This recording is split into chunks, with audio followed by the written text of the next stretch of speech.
Hi, I'm Lily with the League of Women Voters of Texas. On November 7th, there will be an election covering several proposed changes to the Texas Constitution. One of these proposed changes is Proposition 1. Proposition 1 would establish a constitutional right for people and businesses to farm, ranch, produce timber, or manage wildlife on property they own or lease. The state of Texas could still allow state agencies or local governments to regulate these practices in the following situations. One, if there is clear and convincing evidence that the regulation is needed to protect public health from imminent danger. Two, to prevent the danger to animal health or crop production. Or three, to conserve the state's natural resources. Arguments for Proposition 1 include first, as the Texas population grows and the demand for food increases, it is important to prevent cities from overregulating agricultural production. Second, the proposed amendment ensures that the generally accepted farming, timber production, and wildlife management practices are allowed on properties within counties and cities. Third, Proposition 1 would still allow the state legislature to authorize state agencies or local governments to regulate farming practices that are necessary to protect the public from imminent danger. But there are also arguments against Proposition 1. Proposition 1 limits the power of local governments to protect the health of their communities by setting rules covering farming practices that impact animal welfare, food safety, drinking water protection, animal waste, odors, and pesticide runoff. Also, the proposed amendment allows farms, including large industrial farms, to operate with less accountability to the local community. Another argument against Proposition 1 is that counties and cities must allow for the definition of acceptable agricultural practices as defined by Texas A&M AgriLife Extension, whose interpretation may be too broad for urban areas. Thank you for taking the time to learn more about the upcoming election. Please get out and vote.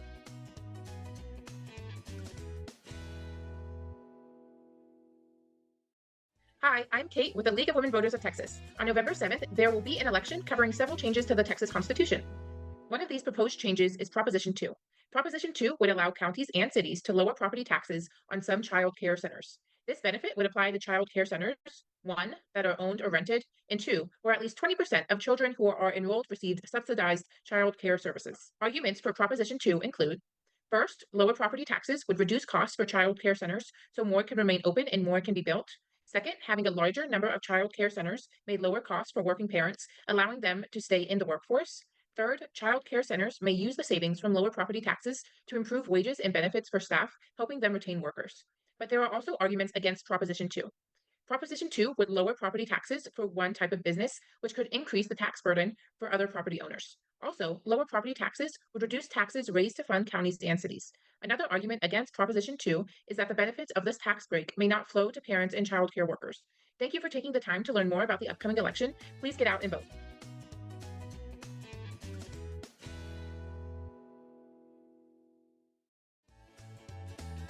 Hi, I am Juliana with the League of Women Voters of Texas. On November 7th, there will be an election covering several proposed changes to the Texas Constitution. One of these proposed changes is Proposition 3. Proposition 3 would amend the Texas Constitution to prohibit a wealth tax. A wealth or net worth tax is a tax on the value of a person's assets, what a person owns, less liabilities, what they owe. Assets may include cash, bank deposits, shares of stock, equipment, real estate, pension plans, money funds, and trusts. Arguments for Proposition 3 include first, Texans should not be penalized for creating wealth and starting businesses which help the Texas economy grow. Also, this tax would be difficult to administer and enforce due to the complexity of determining the fair value of a person's assets. Third, some taxpayers may have significant assets but low cash flow. For example, farmers or retired persons may have valuable property, but paying a wealth tax from their earnings may be a struggle. But there are also arguments against Proposition 3. The state needs to maintain the option of a wealth tax that would shift the tax burden to those able to afford to pay more, helping to address wealth inequality. Also, Proposition 3 would limit options for the state to fund its needs in the future, such as for schools, infrastructure, mental and physical health care, and public safety. Another argument against Proposition 3 is that this proposed amendment addresses a tax that is not being considered by the state legislature. Thank you for taking the time to learn more about the upcoming election. Please get out and vote.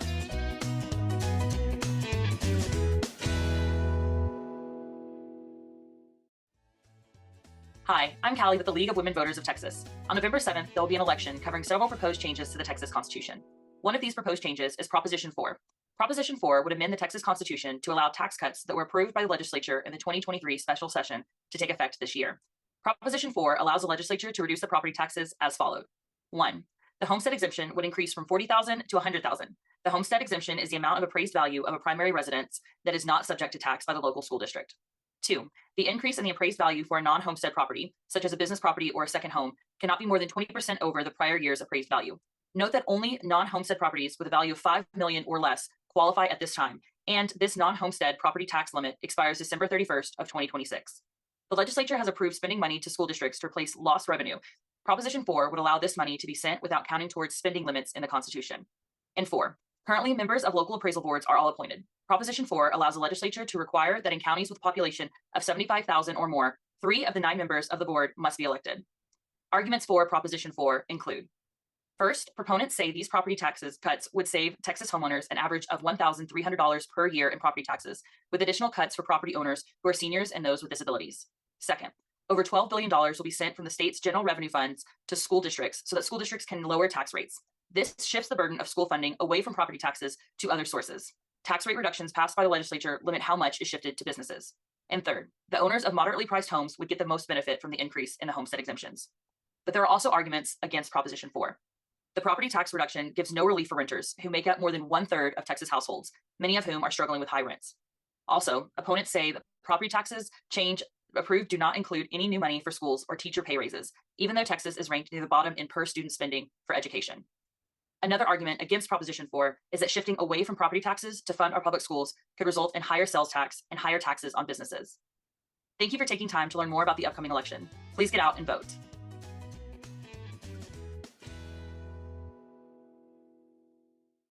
Hi, I'm Ian with the League of Women Voters of Texas. On November 7th, there will be an election covering several proposed changes to the Texas Constitution. One of the proposed changes is Proposition 5. Proposition 5 would provide money for research grants for Texas's public universities. Currently, the University of Texas and Texas A&M University are the only nationally recognized research universities in Texas, and therefore receive substantial funding for research. In 2009, Texas set up the National Research University Fund to provide research grants at other public universities. Currently, 8 Texas universities qualify for research grants from this fund. Proposition 5 proposes to replace the National Research University Fund with 2 new funds. The first is the Texas University Fund, which would be created to support research grants at Texas State University, Texas Tech University, the University of Houston, and the University of North Texas. The legislature would provide $4 billion of initial funding for the Texas University Fund. The legislature may provide $100 million per year of the interest and investment income from the Economic Stabilization Fund, also known as the Rainy Day Fund, to support that fund. The legislature can add additional public universities to the fund only if additional money is provided. The second new fund is the National Research Support Fund. This second fund would be created to support the University of Texas Arlington, University of Texas Dallas, University of Texas El Paso, and University of Texas San Antonio. Funding would have to be approved every 2 years by the Texas legislature. Also, Proposition 5 would standardize performance metrics to evaluate whether a university program qualifies for a grant. Arguments for Proposition 5 include: first, Proposition 5 helps higher education in Texas by providing stable funding for research in the 4 universities supported by the Texas University Fund.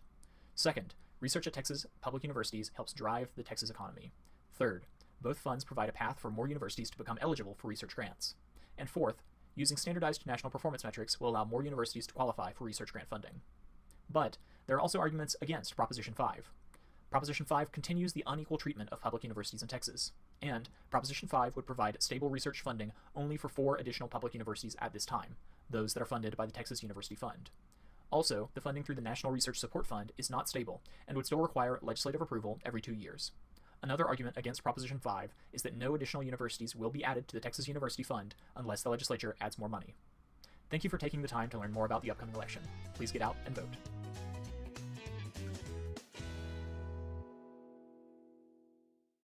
Hi, I'm Kenzie with the League of Women's Voters of Texas. On November 7th, there will be an election covering several proposed changes to the Texas Constitution. One of these proposed changes is Proposition 6. Proposition 6 would create the Texas Water Fund. This fund would provide grants and low-interest loans for water projects across Texas. The fund is being set up to address concerns about not having enough water to meet the needs of Texas' rapidly growing population. The Texas Water Development Board will administer the fund. This board, whose members are appointed by the governor, is responsible for meeting the state's water needs so that Texans have access to enough clean and affordable water. Arguments for Proposition 6 include: first, Proposition 6 will provide funding for the community's plans and implement projects to obtain new water supply sources to ensure future water availability for Texans. And second, there is a great need for projects to replace or repair aging pipes, which the state estimates leak billions of gallons of water each year. Also, water and wastewater treatment plants in many communities need upgrades and or replacements. But there are also arguments against Proposition 6. The amount that legislature has agreed to put into the fund is not enough to pay for the number of projects needed to secure Texas' future water supply needs. Also, Proposition 6 would allow funds to be taken from the state revenues to fund local water projects. Thank you for taking the time to learn more about the upcoming election. Get out and vote.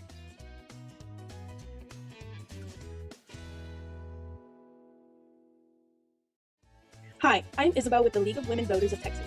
On November 7th, there will be an election covering several proposed changes to the Texas Constitution. One of these proposed changes is Proposition 7. Proposition 7 would allow the creation of the Texas Energy Fund. Money put in the fund by the Texas legislature would be used by the Public Utility Commission to provide low-rate loans or grants to companies to build or upgrade electric generating plants in Texas. Arguments for Proposition 7 include, first, additional state funding is needed to increase the reliability of the state's electric market, especially for power that can be quickly provided during extreme weather when demand is high.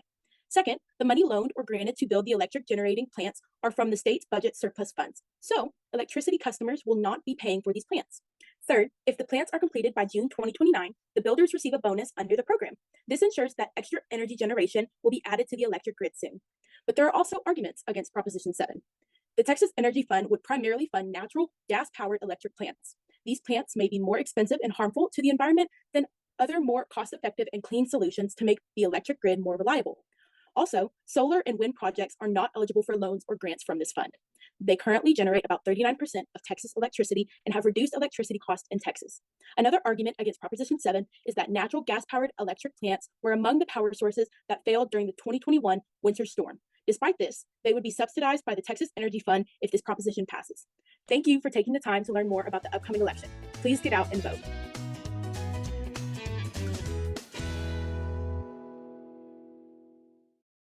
Hi, I'm Kayla Nixon with the League of Women Voters of Texas. On November 7th, there will be an election covering several proposed changes to the Texas Constitution. One of these proposed changes is Proposition 8. Access to high-speed internet is now essential for employment, healthcare, education, and government, but is not evenly available throughout Texas, especially in rural areas. Proposition 8 would allow Texas to create a $5 billion fund to expand high-speed internet throughout Texas. Money in the fund, along with money from the federal government, broadband program, and other resources, would provide grants and other support for investment in high-speed internet projects. The fund would end in 10 years.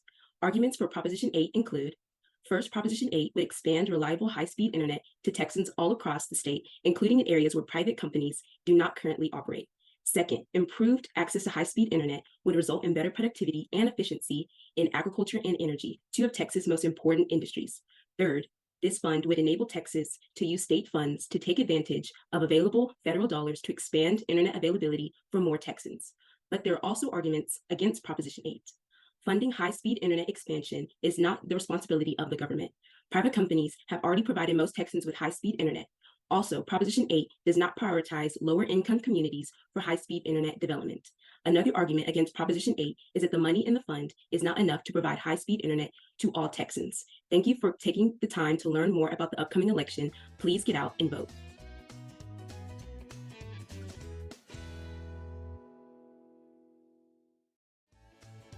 Hi, I'm Callie with the League of Women Voters of Texas. On November 7th, there will be an election covering several proposed changes to the Texas Constitution. One of these proposed changes is Proposition 9.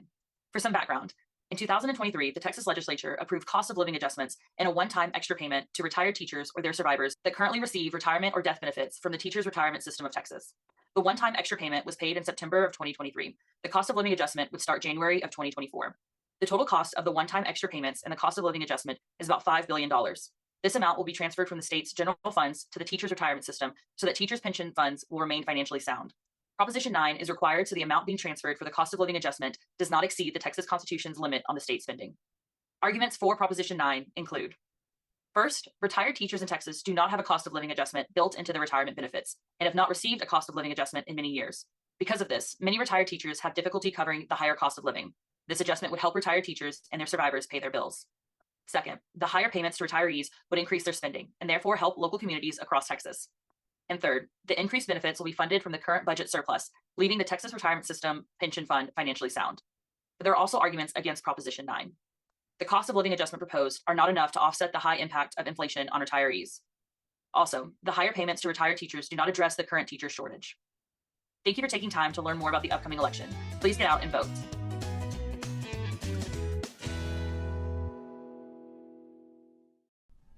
Hi, I'm Ian with the League of Women Voters of Texas.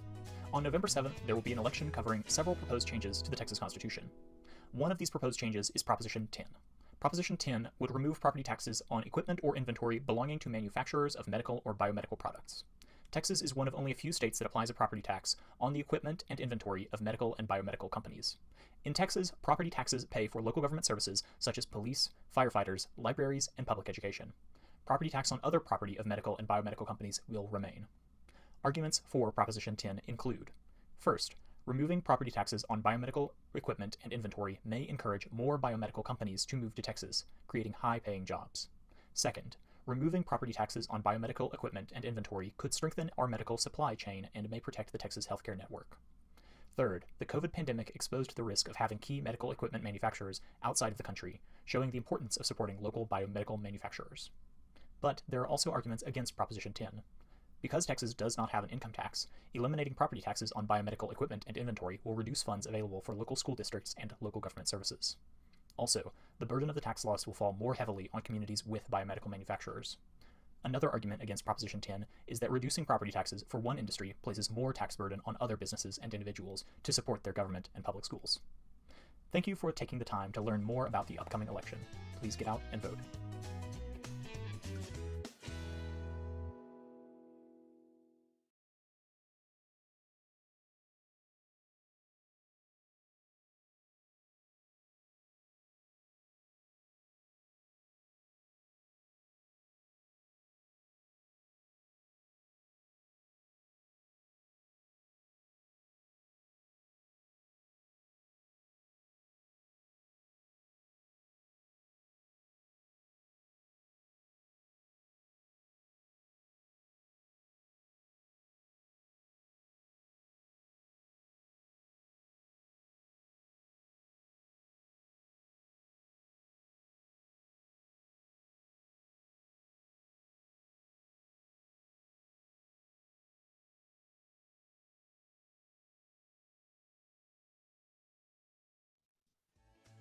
Hi, I am Sarah with the League of Women Voters of Texas. On November 7th, there will be an election covering several proposed changes to the Texas Constitution.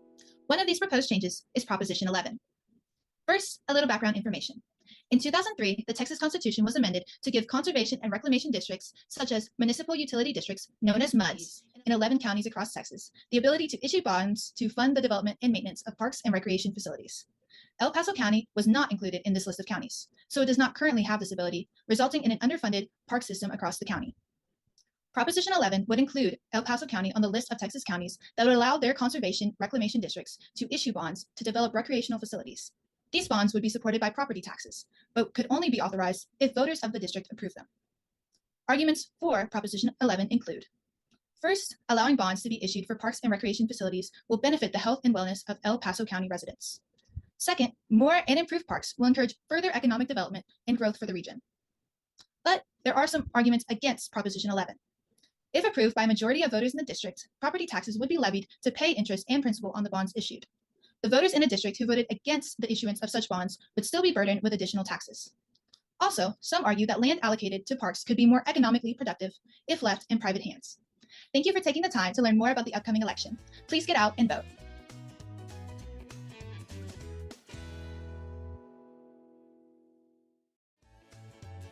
Hi, I'm Ruju with the League of Women Voters of Texas. On November 7th, there will be an election covering several proposed changes to the Texas Constitution. One of these proposed changes is Proposition 12. Proposition 12 would eliminate the office of the County Treasurer of Galveston County effective January 1st, 2024. The members of the Commissioner's Court of Galveston County would assign the duties of the Treasurer's office to individuals in other county offices, such as auditors, chief financial officer, county clerk, or would contract the work out to other individuals. 9 other counties in Texas have eliminated the Treasurer's office. The current county treasurer, elected in 2022, ran on a platform to abolish the county treasurer's position. This amendment takes effect if this constitutional amendment is approved by a majority of statewide voters and if a majority of Galveston County voters approve abolishing the office in the November 7th, 2023 election. Arguments for Proposition 12 include: first, according to the chief financial officer of Galveston County, abolishing the county treasurer's office would save taxpayers in the county $450,000 annually. Second, supporters say that abolishing the office would make the work formerly performed by the treasurer's office more efficient and cost-effective. Third, abolishing the county treasurer's office may reduce the risk of misappropriation of funds, such as occurred in 2018. But there are also arguments against Proposition 12. Much of the estimated taxpayer savings may shift to other departments' costs. Also, removing the office of the county treasurer would impact current checks and balances between elected county commissioners, who control the budget, and the elected county treasurer, who makes financial management decisions. Another argument against Proposition 12 is that an elected county treasurer is accountable to voters. Thank you for taking the time to learn more about the upcoming election. Please get out and vote.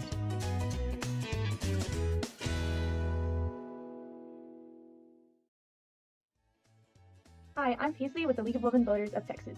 On November 7th, there will be an election covering several proposed changes to the Texas Constitution. One of these proposed changes is Proposition 13. First, here's some background. Currently, the Texas Constitution requires that a state judge retires at the end of the term in which he or she turns 75. It allows a state legislator to set a lower mandatory retirement age, but not less than 70. The Constitution also requires a state judge elected to a 6-year term to retire by December 31st of their 4th year of the term if they reach the age of 75 during those first 4 years. Proposition 13 would raise the mandatory retirement age for a state judge to 79 instead of 75. It would allow the legislator to set a lower age, not less than 75, instead of 70, and repeal the provision regarding mandatory retirement at the end of the 4th year in a 6-year term for those judges reaching age 75 during the first 4 years. Arguments for Proposition 13 include: first, people are living and working longer, and experienced state judges should be allowed to continue to serve if they are capable and willing. Second, allowing judges to serve longer may result in a more predictable and stable judiciary. Third, state judges in Texas are elected. Voters can determine whether a judge deserves to be elected. The Judicial Conduct Commission is available to address any issues with the judge's competence between elections. But there are also arguments against Proposition 13.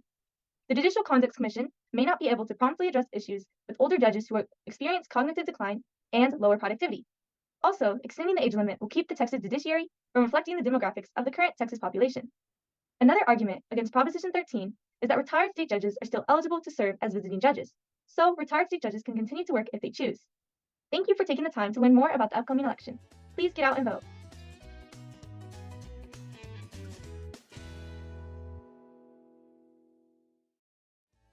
Hi, I'm Ruju with the League of Women Voters of Texas. On November 7th, there will be an election covering several proposed changes to the Texas Constitution. One of these proposed changes is Proposition 14. Proposition 14 directs up to $1 billion from the current budget surplus and other sources to create the Centennial Parks Conservation Fund, a dedicated pool of money to buy land for the creation and improvement of state parks. Texas state parks contain diverse wildlife, natural landscapes, and important cultural and historical sites. Population growth and loss of land to housing and commercial development, combined with increased demand for outdoor recreation, have led to crowding and some park closures. More than 95% of land in Texas is privately owned, and every year land is getting more expensive to buy. Arguments for Proposition 14 include: first, state parks provide affordable access to outdoor recreation such as hiking, hunting, fishing, and camping. Second, state parks protect water resources and safeguard habitat for wildlife. Third, state parks provide an economic boost to the outdoor recreation industry and to the rural communities located nearby. And fourth, state parks educate Texans about their heritage by preserving significant cultural and historical sites, an essential legacy to future generations. But there are also arguments against Proposition 14. Taxpayer money should not be used to create and maintain more state parks. Also, there are other public needs more pressing than adding to the state park system. Another argument against Proposition 14 is that recreation is not a proper role for the government, and having more public lands could impose restrictions on private development and limit agricultural and mineral rights. Thank you for taking the time to learn more about the upcoming election. Please get out and vote.